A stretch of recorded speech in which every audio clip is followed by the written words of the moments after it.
Hey everyone, it's Peek. Welcome back to the channel today, and welcome back to another Pokemon Unite video.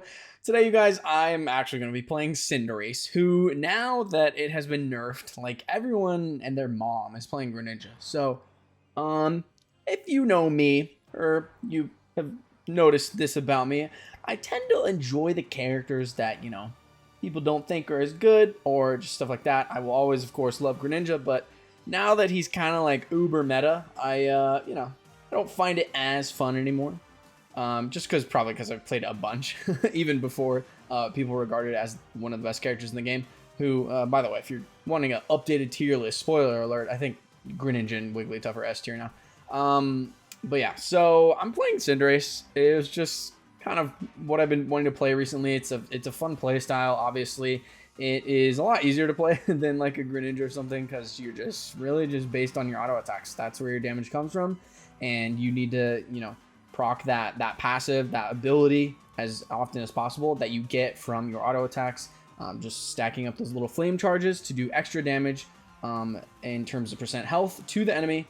So you end up doing so much damage if you can really get far ahead on Cinderace, which a lot of people often do via going jungle with Cinderace. But you're going to see here I'm going the lane, which, I really enjoy laning. It is like the weak side of the game, but I kind of enjoy the fact that, if you play in lane, oh, this is risky. I forgot I even did that. If you play in lane, like you have to like know how to play from behind, and I think there's some definite value that you get out of learning to play your character from behind. Whereas like if you're in the jungle, you're always playing like at the top of the XP curve, like relative to the rest of the characters in the match, right? It's just you and the enemy jungler who have the most XP in the game generally, if things are going smoothly. But yeah, so again, I will confiscate the jungle slightly here from the Zeraora because they are not hitting their timers when they should. So I can't expect people to do perfect jungle rotations, but no worries, I got that covered. So I will be kind of like rotating in the jungle from time to time. You'll see me do that. But this just really allows me to get Cinderace very early. You can see like with that jungle clear, our Zeraora is still kind of taking mobs and Corphish in the middle of the map. So didn't really take any of his farm per se. I mean, I did, but sometimes you gotta do it. The Charmeleon dies to burn actually, which is so clutch because he literally would have survived without that extra burn damage. So literally probably the smallest amount of damage possible that Charmeleon can die from, but he actually ends up dying from it. So you'll love to see it. This is a little bit risky because I do know their Eldegoss is still around, but thankfully I was watching the mini map and saw that our Zeraora was kind of spacing Eldegoss off, so it was really not a threat. So I am almost level 9, which is really good. So I'm kind of like noticing that the jungle's about to respawn, and of course I'm gonna go pick up this buff just to quickly get 9 because I know that nobody's on the dreadnaw yet, and of course I want to again hit these timers. That's the biggest thing about this game. Like, frankly, if your jungler isn't hitting their timers on time, and you are able to, like, you don't have to commit to a dreadnought fight and stuff right now. Like, I know that they're not on it, so I'm able to clear this jungle in full and get like almost level 10 from this. So it's really, really useful. I get level 9 from that first buff, and I almost get level 10 just from this alone. So this really enables us to do a lot of damage on this dreadnought. And with my blue buff as well as just slow enemies with the red, this is going to be an easy pickup on Eldegoss. And Snorlax doing a great job here of just spacing out the enemy team for me, so I can just basically shred this dreadnought. So that's all we're doing here. Just fairly simple Snorlax zoning. As I've mentioned in previous videos, zoning is incredibly important for your teammates in this game. So if you're playing a character like Snorlax, or even like Greninja, you can definitely zone with your auto attacks with Water Shuriken, and even you can threaten with the Surf range if you're going Surf on Greninja. So literally any character can zone. It just depends on how you're using your cooldowns and stuff like that. Again, like perfect example of the Snorlax zoning for me here. And we will see a lot of good come out of that. So now, like, basically it's kind of my turn now that I've scored to zone for him. So I'm kind of trying to space these guys out. I know that I guess he doesn't have Score Shield, or it didn't look like it at least. So unfortunately, these guys do come back. I kind of just realized that I'm probably dead, but we try and fight it out. We clutch it out. Of course, we are 3 levels up on that Charmeleon, but yeah, we're still in a really rough spot because I know that the Zeraora knows I'm here, so I'm really kind of just stuck at this point. So I'm really just trying to like veer off the enemies as far away as I can. At this point, I'm just kind of messing with them because, you know, I was hoping that, you know, by taking them off the map temporarily, essentially they're not able to attack my teammates, stuff like that. But, you know, you probably don't want to do that most of the time. I did it like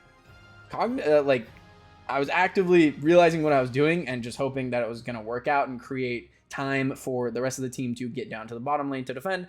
But, you know, it didn't work out perfectly.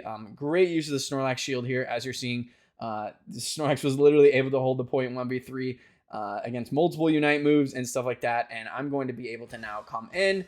I believe I get the buffs here from the Zeraora. Yeah, so really good. Now that I have the buffs, we're just able to lock down this Eldegoss so easily, even with Leaf Tornado, which I think... Oh, no, they're Pollen Puffs, so never mind. But still, yeah, literally can't escape against a Cinderace with a red buff. You cannot walk anywhere. That's just how it goes.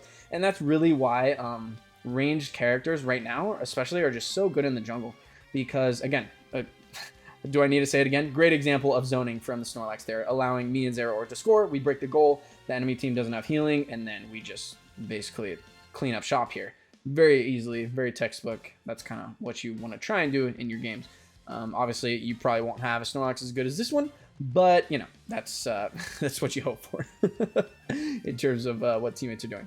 But you know, now that we don't really have anything that we can get out of this, we do want to start like making our way down. Of course, we can't just walk out for free, but thankfully the Snorlax has block and stuff like that, so this allows us to really just quite easily get out. Again, I am being threatened from Solar Beam range, and I do get hit by a full one, which is unfortunate.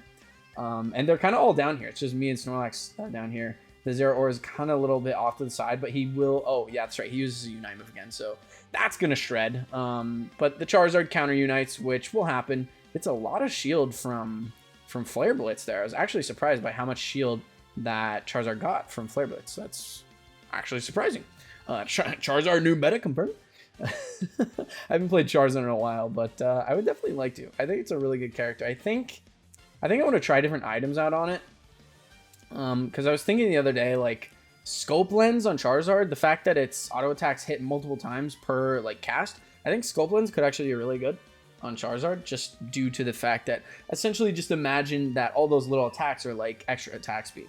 And each one has a chance to crit, right? So it kind of seems good. I definitely want to try that. Maybe I'll try that on stream one of these days. Again, if you haven't checked out my stream yet, go follow me on Twitch, twitch.tv/Peekmp, same as the YouTube channel name. And yeah, definitely do that. So let's see what's going to happen here. We do have some scoring happening from the Charizard in the bottom. Of course, we're very far ahead. So at this point, like, I just now get to level 15 and just by killing that Corphish, and I'm really, really strong. As a level 15 Cinderace, we're doing a lot of damage. We do have the Zapdos debuff. We did take Rotom recently, so that's why you're seeing me do, like, even at level 15, barely any damage. But we're really going to try and shred this because, again, look at that perfect zoning from the Snorlax. We are just so easily able to take this strictly because of the Snorlax. Like, literally carried by the Snorlax this game entirely. And again, you're going to see the exact same thing happen as before. I'm going to just come in here. The Eldegoss does a great job at actually hiding the vision for me here. So I'm not actually able to see her and not actually able to auto attack properly. So really good there. Of course, Feint easily lets me score here. And now, since they don't have healing on their goal, again, like, what is the Snorlax doing? He's so good. He's just doing the perfect zoning job here. Again, we team wipe them. At this point, we might as well just score a few more points because the game is definitely over at this point. But, you know, very good game. Like, really goes to show, like, how strong the defender role is, especially, like, something like a Snorlax. I think, like I said, I think the Snorlax entirely carried this game.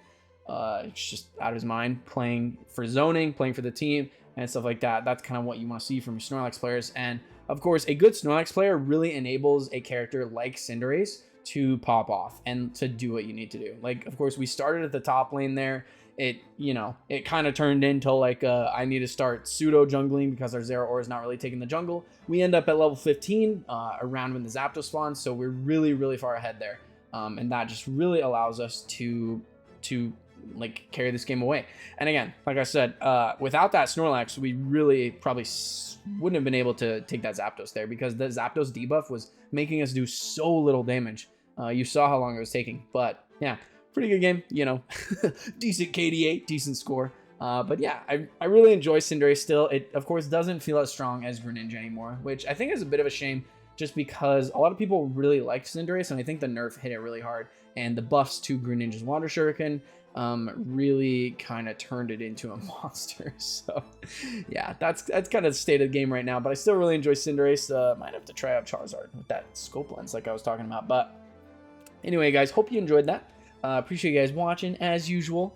And yeah, follow me on Twitter. That's kind of the best place to get Unite news. Whenever I see Unite news or anything about the game or about me is updating for you guys, or like needs to be updated to my community, I hit Twitter first. That's the first place I go, and then I make a YouTube video about it, and then, you know, so on and so forth. I talk about it in Discord. So of course, join the Discord as well. That's going to be the best place to interact with me. Ask me questions, feel free. And yeah, so it's going to do it for today. Hope you guys are having a wonderful day, and thanks so much for the support. It really means a lot, you guys. I couldn't be doing this without you, so I really appreciate it from the bottom of my heart. I really do. So have a good one, and I'll see you in the next one. Peace out.